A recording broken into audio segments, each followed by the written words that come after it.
BJP अध्यक्ष नड्डा का पंचकुला में रोड शो। लोकसभा चुनाव से पहले शक्ति प्रदर्शन। सीएम मनोहर, विप्लव देव, नायब भी साथ चंडीगढ़ जाएंगे।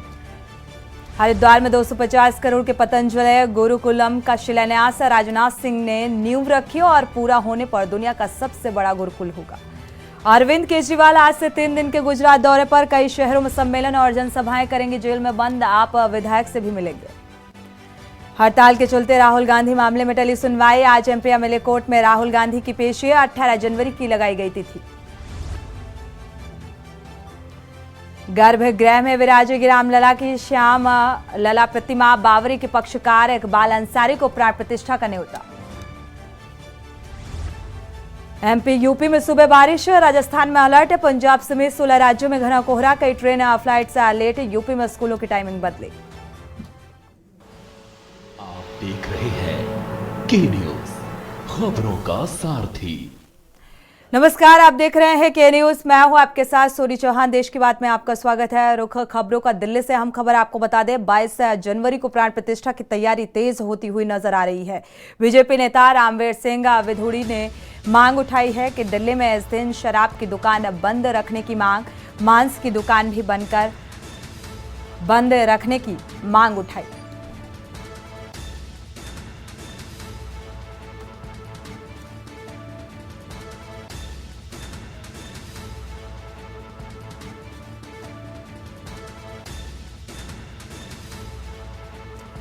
दिल्ली से अहम खबर आपको बता रहे हैं। 22 जनवरी को प्राण प्रतिष्ठा की तैयारियां तेज होती हुई नजर आ रही हैं। बीजेपी नेता रामवीर सिंह विधूड़ी ने ये मांग उठाई है कि मांस की दुकानों को और शराब की दुकानों को बंद किया जाए 22 जनवरी से ठीक पहले, क्योंकि 22 जनवरी को प्राण प्रतिष्ठा होनी है।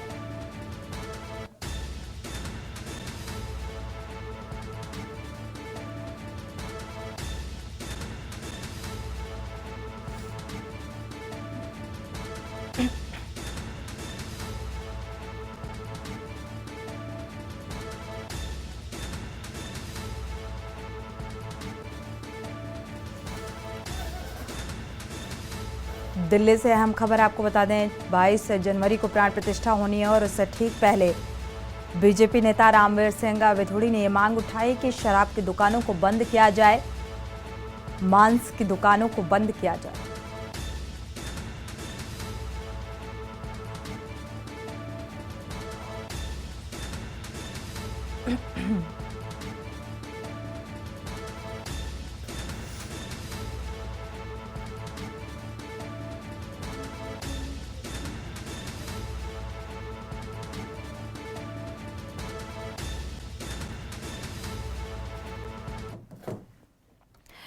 बढ़ते आगे बिलासपुर से अहम खबर। कांग्रेस के 2 नेताओं के खिलाफ मुकदमा दर्ज और अकबर खान और तैयब हुसैन के खिलाफ केस दर्ज किया गया। रजब अली सुसाइड केस में यह मामला दर्ज हुआ। आत्महत्या के लिए उकसाने का यह पूरा मामला। फांसी लगाकर व्यवसायी ने खुदकुशी की थी और अक्टूबर 2022 में घटना हुई थी। सरकंडा पुलिस की कार्रवाई सामने आई है।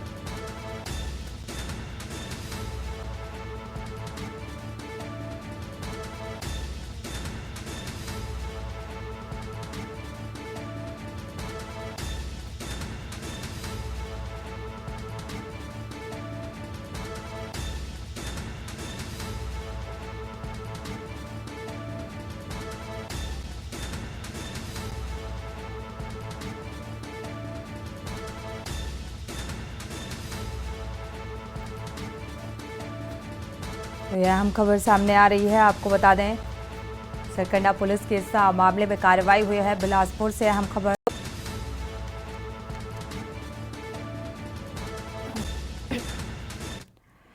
कोरबा को रुख करते हैं। कोरबा से अहम खबर। थाना औरेगा पुलिस को एक बड़ी सफलता हाथ लगी है। दुष्कर्म के आरोपी को गिरफ्तार कर जेल भेज दिया है और पीड़िता ने आरोपी के खिलाफ मुकदमा दर्ज कराया था। नशीला पदार्थ पिलाकर युवती से रेप किया गया था।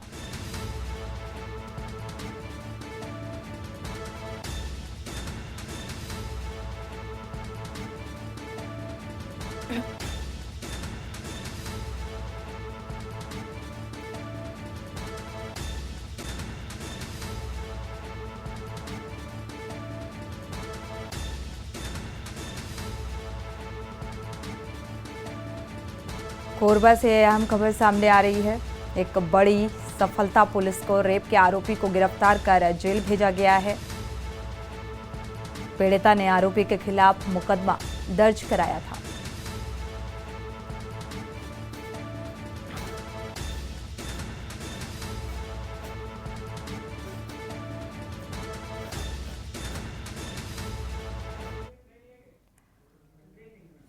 वक्त एक छोटे से ब्रेक का, लौटेंगे जल्द। आप देख रहे हैं के न्यूज, खबरों का सारथी। ब्रेक से वापस आ रहे हैं, रुख खबरों का करते हैं। इस बीच बड़ी खबर से आपको रूबरू करा दें। लखनऊ से बड़ी खबर सामने आ रही है। अहम खबर आपको बता रहे हैं, लखनऊ से जमीन घोटाले की जांच करेगी अब एसआईटी। लखनऊ से अहम खबर, एलडीए और हिमालयन सहकारी आवास समिति की जांच होगी। शासन ने एसआईटी को जांच की सहमति दी है।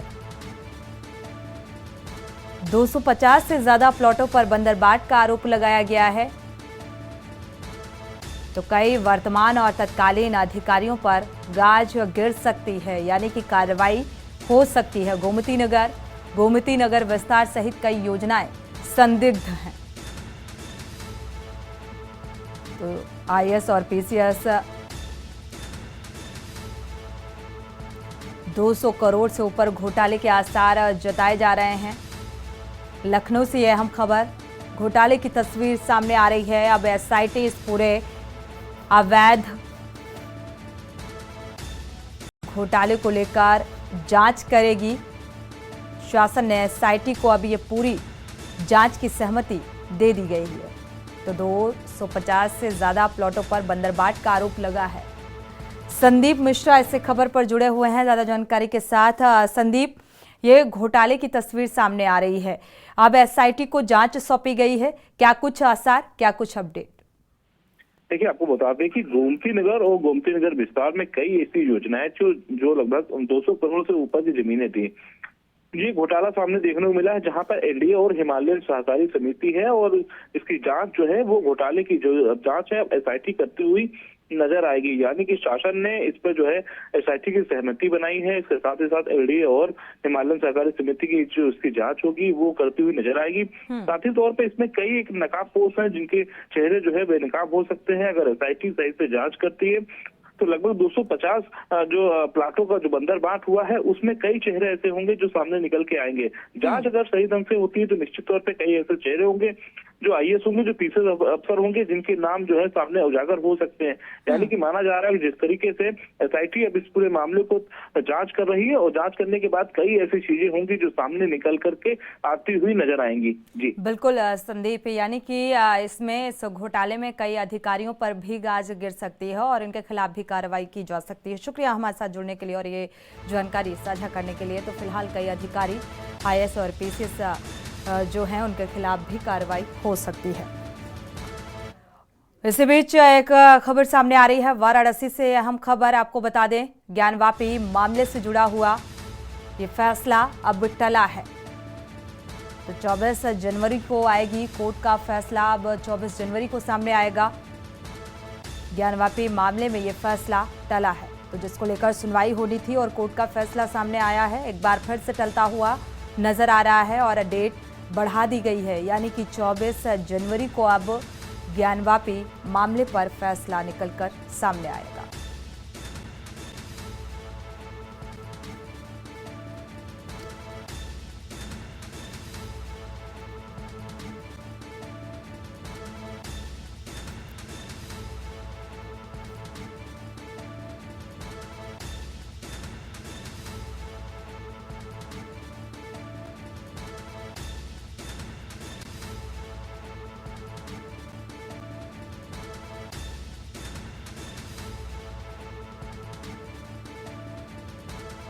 तो ज्ञानवापी मामले से जुड़ा हुआ ये फैसला एक बार फिर से टल गया है। कोर्ट का फैसला निकलकर इस मामले को लेकर सुनवाई होनी थी और फैसला आना था। अब 24 जनवरी को ये फैसला सामने आएगा। वाराणसी से अहम खबर,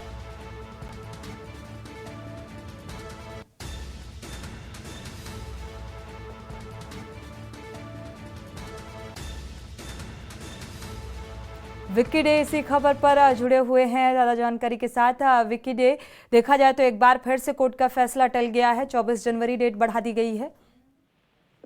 जी बिल्कुल, आपको बता दें कि एसआई सर्वे की रिपोर्ट को सार्वजनिक करने को लेकर आज सुनवाई थी और उस पर आदेश आना था, लेकिन जिसमें एक बार फिर जो है जिला जज के विशेष द्वारा जो है 24 तारीख तय किया गया है। कहीं ना कहीं इस मामला जो है संवेदनशील है और इसको देखते हुए जो अभी जो रोका जा रहा है, और जैसा कि मैं आपको बता दूं कि एसआई ने हाईकोर्ट के आदेश का और सिविल कोर्ट जो फास्ट ट्रैक कोर्ट है उसका हवाला देते हुए कहा था कि 4 हफ्ते तक अभी रिपोर्ट को सार्वजनिक नहीं किया जाए। इसको देखते हुए भी आज जो है फिर 24 तारीख मिली है। अगली तारीख जो 24 को है, 24 को ही आदेश आना तय है। और 22 तारीख को आपको बता दें कि राम मंदिर का प्राण प्रतिष्ठा भी, और ऐसे मामले में जो बहुत संवेदनशील मामला, इसको देखते हुए लगता है कि 24 तारीख तय किया गया है। जी बिल्कुल, शुक्रिया इस तमाम जानकारी को साझा करने के लिए। तो फिलहाल 22 जनवरी को प्राण प्रतिष्ठा होनी है और इसी के चलते ये अंदेशा जताया जा रहा है कि ये डेट बढ़ा दी जा रही है। एक बार फिर से 24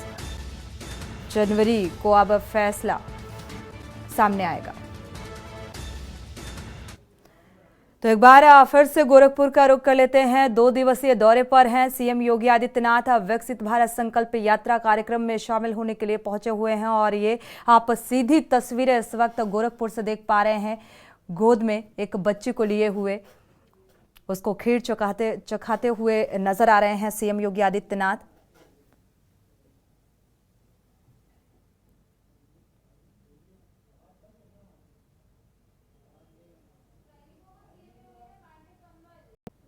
तो ये बेहद अहम कार्यक्रम, करीब कई विकास योजनाओं की सौगात दी है।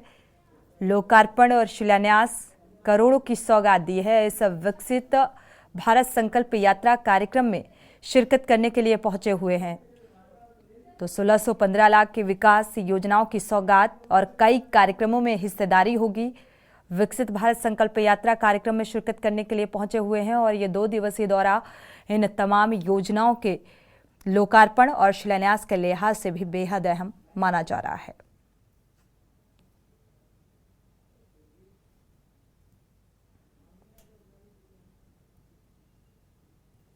तो गरीबों को कंबल वितरित करते हुए भी नजर आ रहे हैं, उपहार देते हुए। गोरखपुर वासियों को इस विकसित भारत संकल्प यात्रा कार्यक्रम के दौरान करोड़ों की सौगात।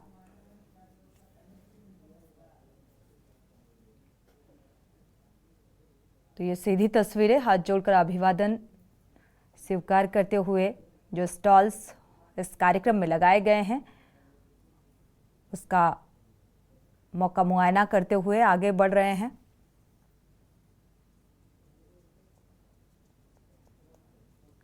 उज्ज्वला योजना, आयुष्मान योजना के जो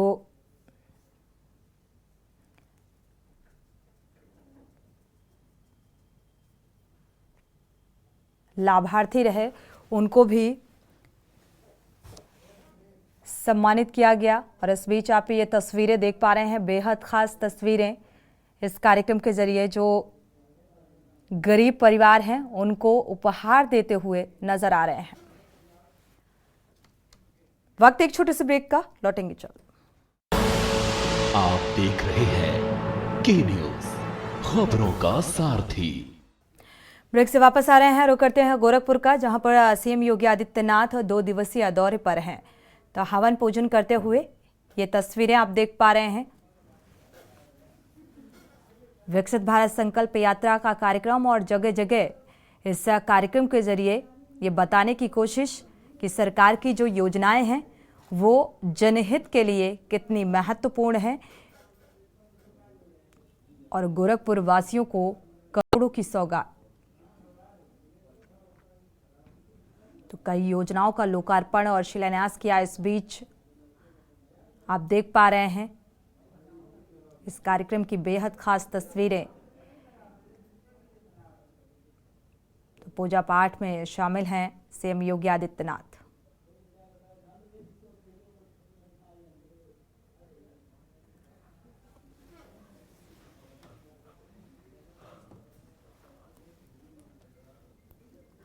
तो विधि विधान से पूजा अर्चना करते हुए नजर आ रहे हैं।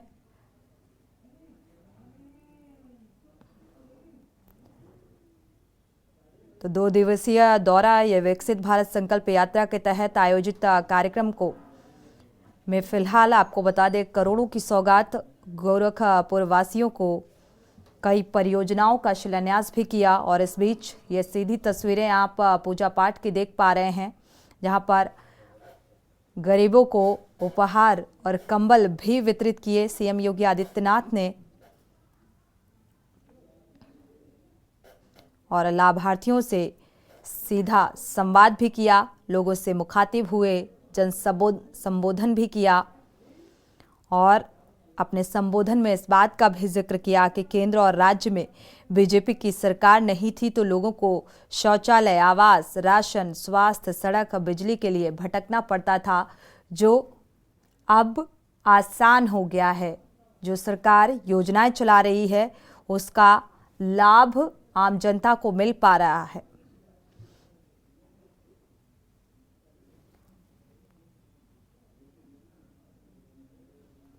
तो बिना भेदभाव के सभी को योजनाओं का लाभ मिल रहा है। साथ ही शासन की मंशा के अनुरूप बिना भेदभाव सभी गरीबों को योजनाओं का लाभ दिया जा रहा है। और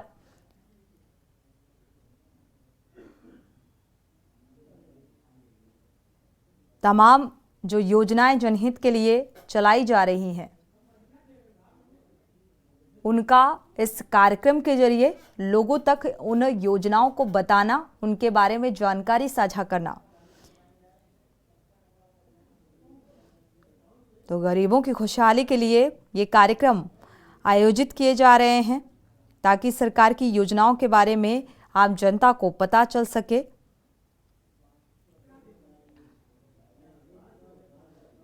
क्योंकि 2047 में विकास की प्रक्रिया से पूरी तरह संतृप्त होगा भारत, ये एक लक्ष्य है और इसी लक्ष्य के तहत योजनाएं चलाई जा रही हैं।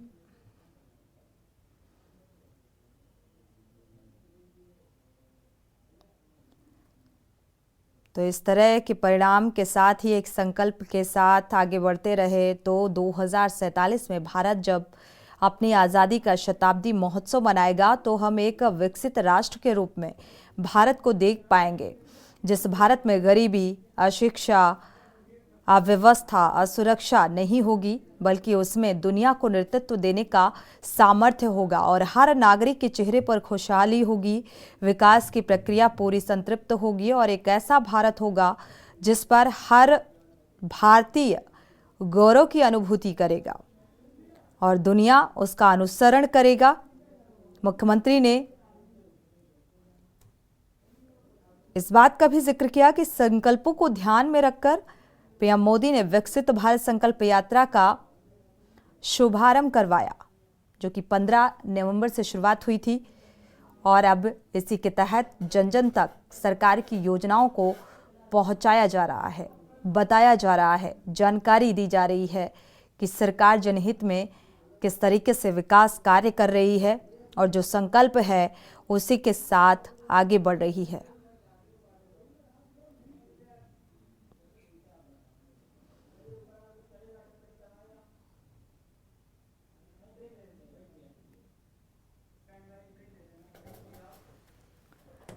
वक्त एक छोटे से ब्रेक का, लौटेंगे जब। आप देख रहे हैं के न्यूज, खबरों का सारथी। ब्रेक से वापस आ रहे हैं। इसी बीच लखनऊ से आपको खबर बता दें, एसपी के कार्यक्षेत्र में बदलाव किया गया है। कमिश्नरेट में एसपी के कार्यक्षेत्र में बदलाव। लखनऊ से अहम खबर आपको बता रहे हैं।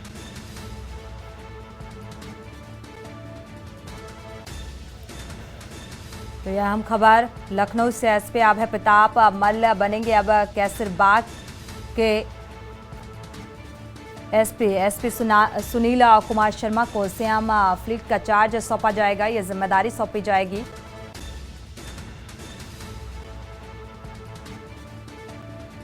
तो एसपी किरण यादव गोसाईगंज के साथ दिखेंगी पुलिस लाइन।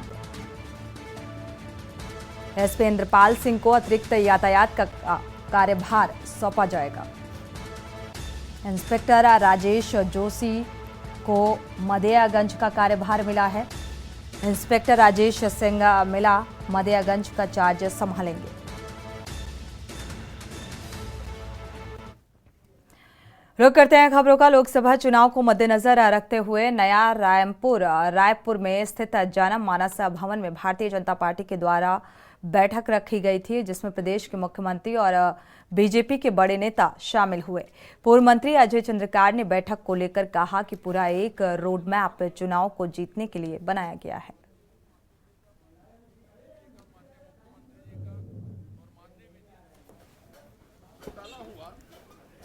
घोटाला के जो सूत्रधार हैं, जिन्होंने घोटाला करने वाले के जांच को समाप्त करके उससे करप्शन करवाने के लिए, उससे अनियमितता करवाने के लिए हुई नियम विरुद्ध उनको पीएससी का चेयरमैन श्री भूपेश बघेल जी ने बनाया है। उनको जांच के बारे में न कोई जानने, पूछने, कहने का भी नैतिक अधिकार नहीं है।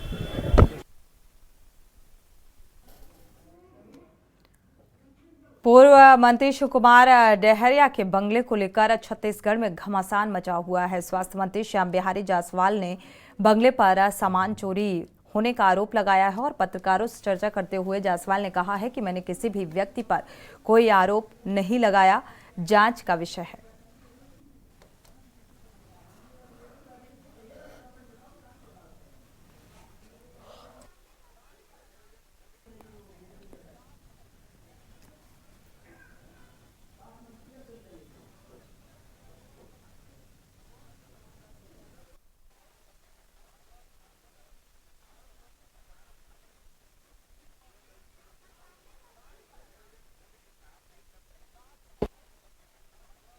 उसके तार भी काट दिए गए हैं, साथ ही साथ वहाँ बाथरूम से आना तक गायब हैं। किचन के पूरे प्लेटफार्म, अभी तक ऐसा कभी नहीं हुआ होगा कि पत्थर और मिट्टी तक वहाँ से गायब हैं। नल की टोटी गायब है, साथ ही साथ बिजली के जो खंभे थे अपने फ्लड लाइट जैसा, वो सभी चीज़ गायब हैं। जगह जगह दीवार में खोद कर निकाल लिए गए हैं। ऐसा लग रहा है जैसे मुगलों ने भारत पर आक्रमण किया था तो हमारे मंदिरों को खोद कर उसके रत्न और जो भी सोने चांदी जड़े थे उसको निकाल लिया गया था। उस प्रकार से मकान का जो सरकारी आवास है उस पर जो है चोरी की गई है और निश्चित रूप से उसके लिए जांच हम कराएंगे और जो भी दोषी हैं उनके ऊपर कार्रवाई होगी। भारतीय जनता पार्टी ने लोकसभा चुनाव की तैयारियों के लिए नवा रायपुर में बैठक रखी थी और इसमें बीजेपी के तमाम बड़े नेता शामिल हुए। वहीं प्रदेश अध्यक्ष किरणदेव सिंह ने पत्रकारों से चर्चा करते हुए कहा कि वरिष्ठ नेता मौजूद थे इस बैठक में और बैठक में आगामी कार्यक्रम विषय की दृष्टि से भी चर्चा की गई। किरणदेव सिंह ने कहा कि आने वाले लोकसभा चुनाव में 11 से 11 सीटों की विजय का लक्ष्य रखा गया है। वहीं भारतीय जनता पार्टी नीचे तक कार्यक्रम की रचना, कार्यक्रम बनाने में भी चर्चा हुई और योजना समिति को लेकर किरणदेव सिंह ने कहा कि लोकसभा चुनाव को लेकर योजना समिति की तैयारी हुई है और आने वाले समय में आप लोगों को जानकारी दी जाएगी।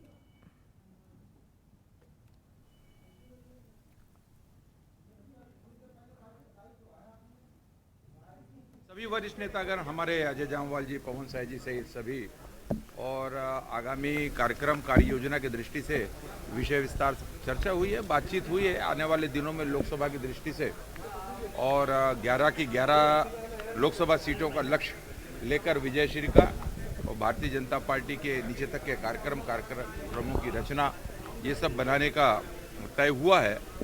और साथ ही बहुत प्रतिबद्ध कार्यकर्ताओं के साथ मिलने का कार्यक्रम और उनका अभिनंदन, जनता का अभिनंदन।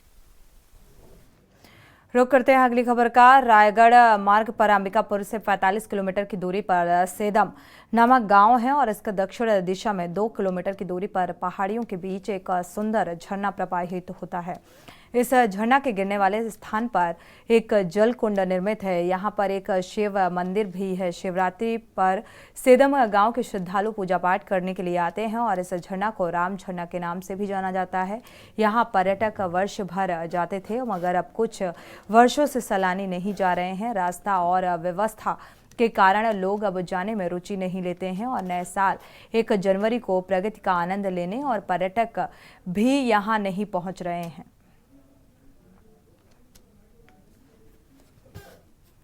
तो आप लोग कहाँ आए हुए हैं आज? सेदम है। शीतल झरना नया साल मनाने के लिए। तो आपको वहाँ मेन रोड से शीतल झरना पहुँचते तक कोई परेशानी हुई? हाँ, बहुत परेशान हुई, पूरा रोड ही खराब है, पत्थर पत्थर।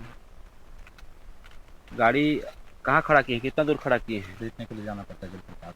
पैदल चलने के लिए जो रास्ता है वो उसका पगडंडी के समान है, कोई रोड कोई व्यवस्था नहीं है। बड़े ये जो आपके पीछे जो रास्ता दिख रहा है जिसमें आपको चढ़ के जाना है, इसका हालत एक बार दिखा दी जाए। इसमें क्या बच्चे को लेकर आप पैदल भी चढ़ पाएंगे? नहीं, मुश्किल होगा, बहुत मुश्किल है जाने के लिए। और यही शासन प्रशासन का क्या रोल रहा अभी बीते साल से? अभी कुछ सालों से कोई उनका कोई खास।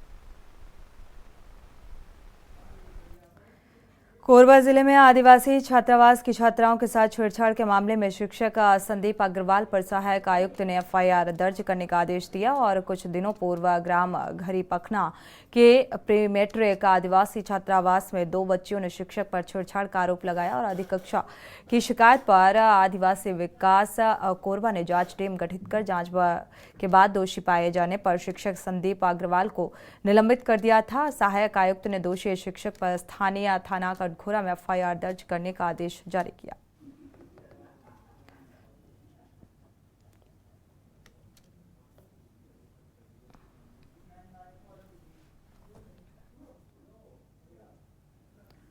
बढ़ते आगे खबर पटियाला से है, जहां पर राजपुरा पुलिस द्वारा शहर में लगातार बढ़ रही लूटपाट की वारदातों को जड़ से खत्म करने के लिए चलाए गए अभियान के अंतर्गत शहर में चेन स्नैचर के एक समूह के 2 सदस्यों को गिरफ्तार किया गया। SHO city Prince Preet Singh भट्टी ने कहा कि असामाजिक तत्वों के खिलाफ राजपुरा पुलिस को उस समय बड़ी सफलता हाथ लगी जब आईपीएस वरुण शर्मा, एसएसपी पटियाला और हरबीर सिंह अटवाल, पीपीएस एसपी भी पटियाला और डीएसपी राजपुरा आर्य रविंदर पाल सिंह के कुशल नेतृत्व में थाना सिटी राजपुरा पुलिस ने लूटपाट के गिरोह के 2 सदस्यों को गिरफ्तार किया और इनके खिलाफ धारा 379B के तहत मुकदमा दर्ज किया गया। राजपुरा में प्रभारी एएसआई गुरविंदर सिंह मामले की जांच कर रहे हैं।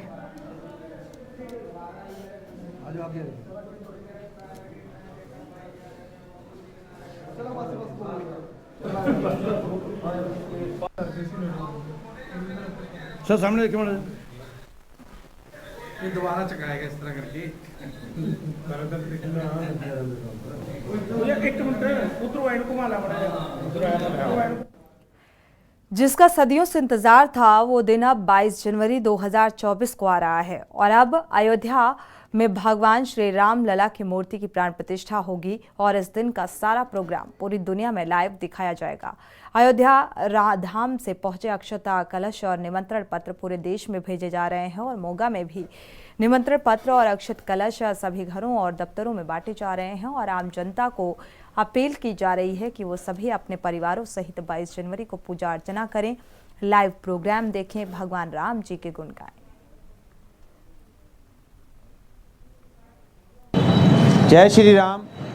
ਅੱਜ ਅਸੀਂ ਜ਼ਿਲ੍ਹਾ ਸੰਯੋਜਕ ਸ਼੍ਰੀ ਦੀਪਕ ਜੀ ਦੀ ਦੇਖਰੇਖ ਦੇ ਵਿੱਚ ਸਾਰੇ ਮੋਗਾ ਸ਼ਹਿਰ ਦੇ ਵਿੱਚ ਔਰ ਮੋਗਾ ਸ਼ਹਿਰ ਦੀਆਂ ਸਮਾਜ ਸੇਵੀ ਸੰਸਥਾਵਾਂ ਦੇ ਨਾਲ ਮਿਲ ਕੇ ਸ਼੍ਰੀ ਰਾਮ ਜਨਮ ਭੂਮੀ ਟਰਸਟ ਵੱਲੋਂ ਉੱਥੋਂ ਦੇ ਸਾਰੇ ਨਗਰ ਨਿਵਾਸੀਆਂ ਨੂੰ, ਸਾਰੇ ਰਾਮ ਭਗਤਾਂ ਨੂੰ ਸਭ ਤੋਂ ਪਹਿਲਾਂ ਜੈ ਸ਼੍ਰੀ ਰਾਮ ਆਖਦਾ ਔਰ ਜਿੱਦਾਂ ਸਾਰੇ ਨਗਰ ਨਿਵਾਸੀਆਂ ਨੂੰ, ਰਾਮ ਪ੍ਰੇਮੀਆਂ ਨੂੰ ਇਸ ਗੱਲ ਦਾ ਪਤਾ ਹੈ ਕਿ ਅਯੋਧਿਆ ਵਿੱਚ ਰਾਮ ਮੰਦਿਰ ਦਾ ਭਵਯ ਨਿਰਮਾਣ ਹੋ ਰਿਹਾ ਹੈ ਔਰ ਰਾਮ ਭਗਵਾਨ ਬਾਲ ਸਰੂਪ ਦੇ ਵਿੱਚ ਉਸ ਗਰਭ ਗ੍ਰਹਿ ਦੇ ਵਿੱਚ ਪ੍ਰਥਮ ਸਥਲ ਦੇ ਗਰਭ ਗ੍ਰਹਿ ਦੇ ਵਿੱਚ 22 ਤਰੀਕ ਨੂੰ 11 ਵਜੇ ਤੋਂ 1 ਵਜੇ ਤੱਕ ਸਥਾਪਿਤ ਕਰਕੇ ਭਗਵਾਨ ਦੀ ਪ੍ਰਾण प्रतिष्ठा की जा रही है।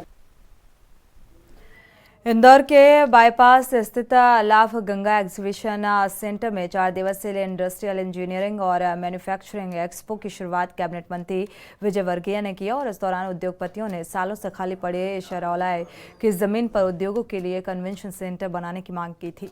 कैबिनेट मंत्री ने कन्वेंशन सेंटर बनाने की मांग मांग को हाथों हाथ मंजूरी दी और association of industries Madhya Pradesh और फ्यूचर इवेंट के नेतृत्व में औद्योगिक विकास और यहाँ के उद्यमियों को एक उन्नत टेक्निक का प्लेटफॉर्म प्रदान करने के लिए पिछले 15 सालों से इंडस्ट्रियल इंजीनियरिंग और मैन्युफैक्चरिंग एक्सपो का आयोजन किया जा रहा है।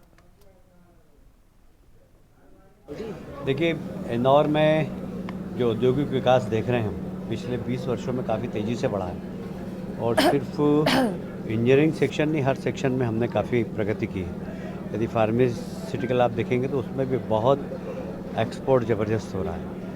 हम चाहेंगे कि जो अभी वर्तमान परिस्थिति में जितने भी इस प्रकार की इंडस्ट्रीज़ है उसको और कैसे हम आगे बढ़ा सकें, देश और विदेश का बाज़ार उनको मिल सके, इसके लिए हम लोग प्रयास करेंगे। तो इनके साथ बैठकर और मध्य प्रदेश के अधिकारियों के साथ बैठकर आगे की प्लानिंग करेंगे। मध्य प्रदेश की जो आर्थिक स्थिति है उससे कैसे हम लोग उद्योगों को राहत दिला पाएंगे? फिलहाल बहुत अच्छा आगे बढ़ रहा है भाई, आर्थिक स्थिति बहुत अच्छी है। वक्त एक छोटे से ब्रेक का, लौटेंगे चल। आप देख रहे हैं के न्यूज़, खबरों का सारथी। ब्रेक से वापस आ रहे हैं, रुक करते हैं खबरों का। हिमाचल दौरे पर केंद्रीय मंत्री अनुराग ठाकुर। हिमाचल के हमीरपुर पहुंचे अनुराग ठाकुर। केंद्रीय मंत्री ने संबोधन किया इस दौरे के दौरान और कहा कि गरीब बच्चों को शिक्षा देना लक्ष्य है। तो हमीरपुर लोकसभा क्षेत्र में खुले 500 केंद्र और आज उपराष्ट्रपति ने 500 केंद्रों का उद्घाटन किया। अब तक 9000 बच्चे लाभान्वित हो चुके हैं।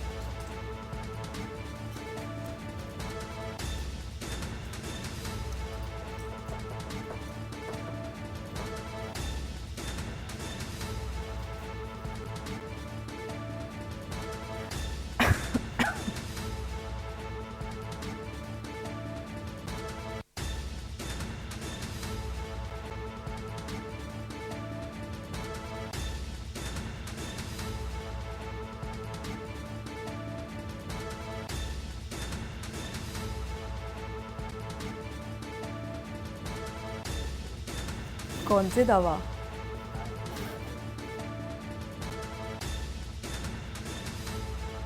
सिर दर्द।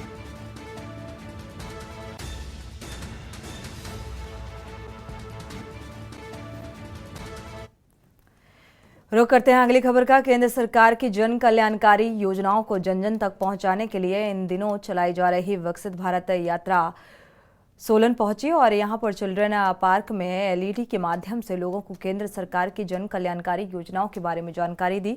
केंद्र सरकार की योजनाओं में पंपलेट, कैलेंडर इत्यादि दिए गए ताकि अधिक से अधिक लोगों तक केंद्र की योजनाएं पहुंचे और इसी दौरान केंद्र सरकार की जन कल्याणकारी योजनाओं को लाभार्थियों ने बेहद लाभकारी बताया और इस दौरान लोगों के आभा कार्ड भी बनाए गए। हमारे संवाददाता से बातचीत करते हुए लाभार्थियों ने बताया कि उन्होंने केंद्र की विभिन्न योजनाओं का लाभ उठाया जिससे वो अपना कार्य अच्छे से कर पा रहे हैं और उन्होंने प्रधानमंत्री स्वनिधि योजनाओं सहित अनेकों योजनाओं को बेहद लाभकारी बताया है।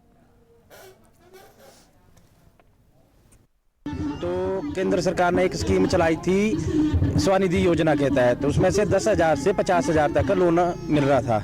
उसमें से हमारे को बहुत बेनिफिट हुआ। मैंने पहले 10,000 का लोन लिया, उसमें जो कर्जा मंडी का था या फिर किसी का देना था वो दिया, फिर कुछ सामान भरा, उसमें से जो है मेरे बच्चों का पालन पोषण और घर बार चल रहा है। और केंद्र सरकार की तरफ से हमारे को एक स्ट्रीट वेंडर यहाँ पर मार्केट बनी है, उसमें मेरे को जो है एक दुकान लॉट हुई है, जो मैं प्रधानमंत्री जी का बहुत बहुत शुक्रिया। रुकेंगे एक छोटे से ब्रेक के लिए, लौटेंगे चल। आप देख रहे हैं के न्यूज़, खबरों का सारथी।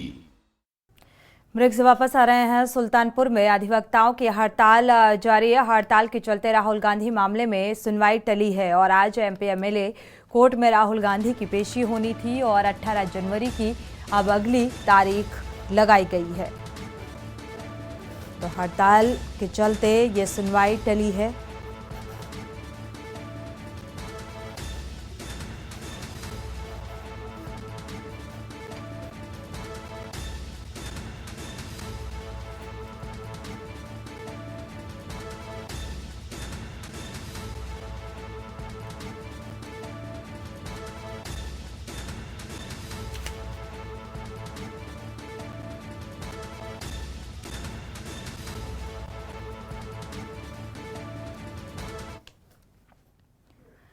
रुक करते हैं अगली खबर का। लखनऊ से अहम खबर, रिकवरी एजेंट ने खुद को गोली मारी है। लाइसेंसी रिवॉल्वर से गोली मारी। अस्पताल में डॉक्टरों ने उसे मृत घोषित कर दिया। मड़ियाव थाना क्षेत्र के केशव नगर का ये मामला सामने आ रहा है, जहां पर उसने खुद को ही गोली मारकर मौत के घाट उतार दिया।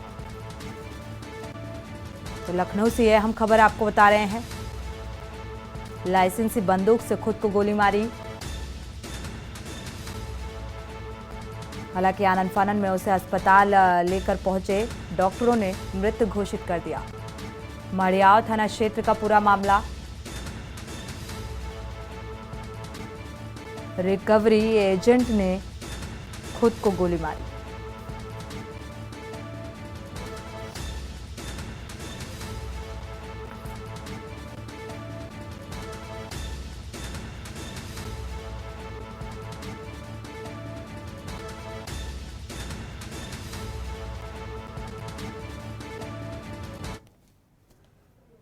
अमरोहा से आपको खबर बता दें, आदमखोर कुत्तों का आतंक थमने का नाम नहीं ले रहा है। कुत्तों ने 50 बकरियों को अपना निवाला बनाया। कुत्तों से गांव में दहशत का माहौल। शिकायत के बाद भी प्रशासन की पकड़ से दूर हैं ये कुत्ते। डिडौली थाना क्षेत्र का ये पूरा मामला।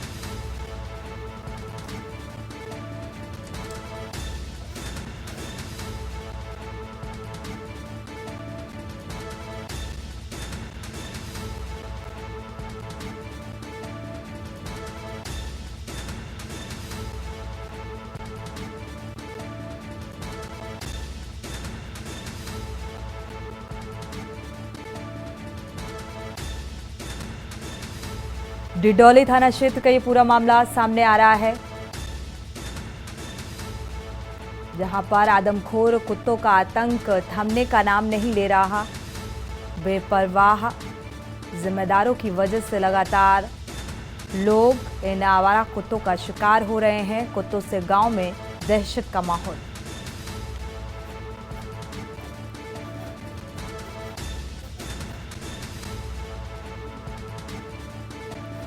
तो 50 बकरियों को कुत्तों ने निवाला बनाया, जिसकी वजह से लोग डरे हुए हैं, सहमे हुए हैं। सुल्तानपुर दौरे पर मत्स्य मंत्री डॉक्टर संजय निषाद दोपहर करीब 2 बजे समीक्षा बैठक करेंगे और प्रेस वार्ता भी करेंगे। जिला पंचायत सभागार में ये समीक्षा बैठक का आयोजन किया गया है। मत्स्य पालकों को जन कल्याणकारी योजनाओं पर इस बैठक के दौरान चर्चा की जाएगी।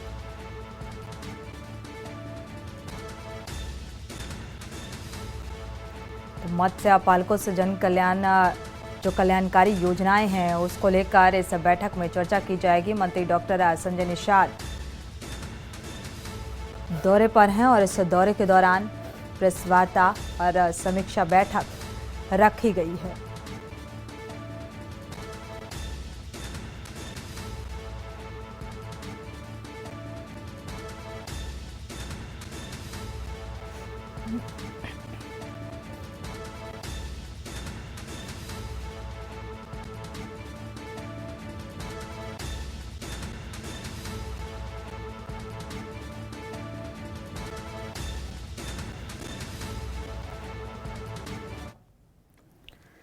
बढ़ते आगे, रुक करते हैं अगली खबर का। जालौन से अहम खबर आपको बता दें, पत्रकार को बंधक बनाकर पिटाई की गई है। पेट्रोल पंप मालिक ने साथियों के साथ मारपीट की गई।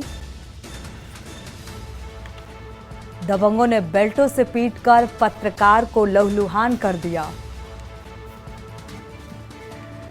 फर्जी केस बनाने के लिए पत्रकार के कमर में ये तमंचा लगा दिया और पेट्रोल पंप पर घटतौली की खबर दिखाने पर पत्रकार से मारपीट की गई। दबंगों के द्वारा पत्रकार के मारपीट का वीडियो भी वायरल हुआ है। घटना को अंजाम देने वाले 3 आरोपी गिरफ्तार हुए हैं। गोहन थाना क्षेत्र के रजपुरा पेट्रोल पंप का यह पूरा वाकया है।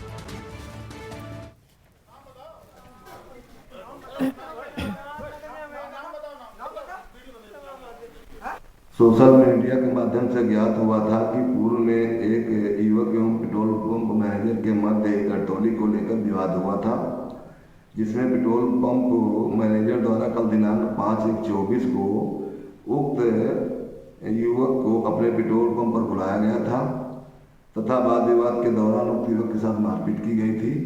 जिसके संबंध में तहरीर के आधार पर सुसंगत धाराओं में अभियुक्त थाना कोहल पर पंजीकृत कर लिया गया है तथा 3 अभियुक्तों को गिरफ्तार कर लिया गया है।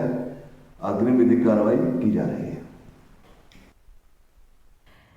अमरोहा से आपको खबर बता दें, क्रिकेटर मोहम्मद कैफ का बंगाल रणजी टीम में चयन हुआ है और भारतीय तेज गेंदबाज मोहम्मद शमी ने बधाई दी इस बात के लिए। मोहम्मद शमी ने सोशल मीडिया पर पोस्ट कर इस बात के लिए बधाई दी। भारतीय गेंदबाज मोहम्मद शमी के छोटे भाई हैं मोहम्मद कैफ।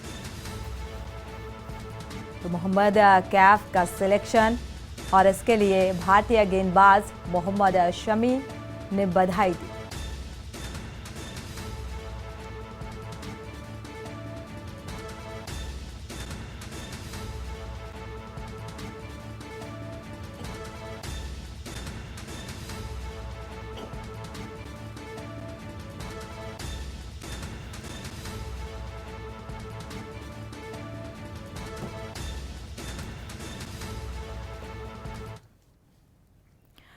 लखनऊ से अहम खबर आपको बता दें, बस स्टेडियम और सीडीओ के खिलाफ डॉक्टर्स ने मोर्चा खोल दिया है। अपने अधीनस्थों के प्रति बर्ताव को लेकर यह मोर्चा खोला गया। डिप्टी सीएम ब्रजेश पाठक को पत्र लिखा गया और डीएम सीडीओ को नहीं हटाया गया तो सामूहिक त्याग पत्र दिया जाएगा।